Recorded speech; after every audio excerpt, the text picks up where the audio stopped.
আচ্ছা বিয়স, আমার তো আইডিয়া নেই বাংলাদেশে কি ফলগুলো হয়, বাংলাদেশে কি লাগানো সম্ভব। যদি হয় আমি তো চলে যাবো খুব শীঘ্রই, হ্যাঁ খুব শীঘ্রই। তো আমি এগুলো কয়টা চারা নিয়ে যাবো, এগুলো খুব দামি বুঝছেন, এই দেশে প্রচুর চলে এগুলা। একটা 100 টাকা এরকম, অর্ধেক না এরকম কয়েক টুকরো করে বেঁচে যায় বুঝছেন।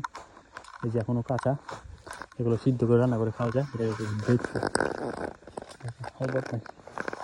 এটা গাছ লাগে বাম্বার।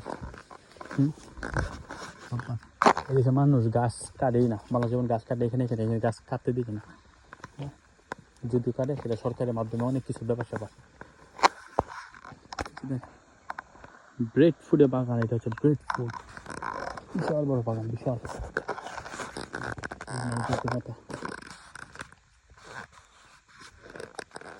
ব্রেড ফুড একদম। আরে টাকা টাকা, এদের টাকা কোথায় রাখে আমি বুঝি না বুঝছেন। আর আমরা 15-16 হাজার টাকার জন্য কত কষ্ট করি।